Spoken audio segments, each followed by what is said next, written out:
Good morning, children.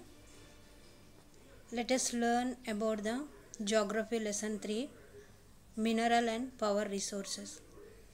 In previous class, we have learned about the fossil fuels. Under the fossil fuels, we have learned about coal, petroleum, and natural gas. And also today, let us discuss about the hydel power. Rainwater or river water stored in dams is made to fall from heights. So they construct the dams to store the water. That storage of the water also from high to low, the falling of the water, and like that slope they are going to be construct. The falling of water flows through pipes inside the dam over turbine blades placed at the bottom of the dam. So to prepare the hydroelectricity, in a down they have given the picture. I will show for you that falling of the water, they are going to be arrange the turbine blades placed at the bottom of the dam. The moving blades then turn the generator to produce electricity. When they are turning, that when it is moving the blade, then it is producing the electricity.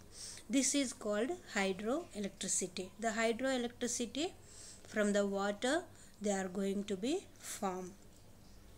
The water discharged after the generation of electricity is used for irrigation. So after the preparing of the electricity and after the remaining, and also they are going to be discharge the water, and that water for irrigation purpose to grow the crops, and also these water they are going to be use it.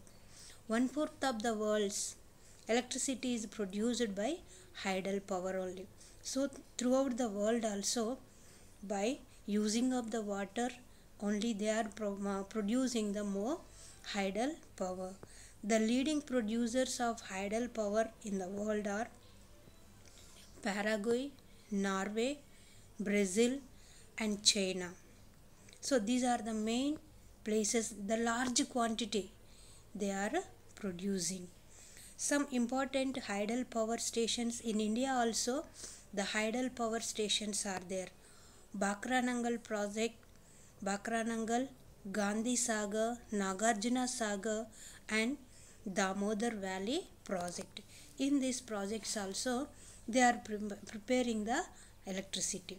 If you see here, Norway was the first country in the world to develop the hydroelectricity. Which country is the first developing of the hydroelectricity?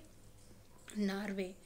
The site of the world's first solar and wind powered bus shelters is in the Scotland. So children, you can see in a picture also the hydel power, how they are preparing the arrangement of the machines and the falling of the water.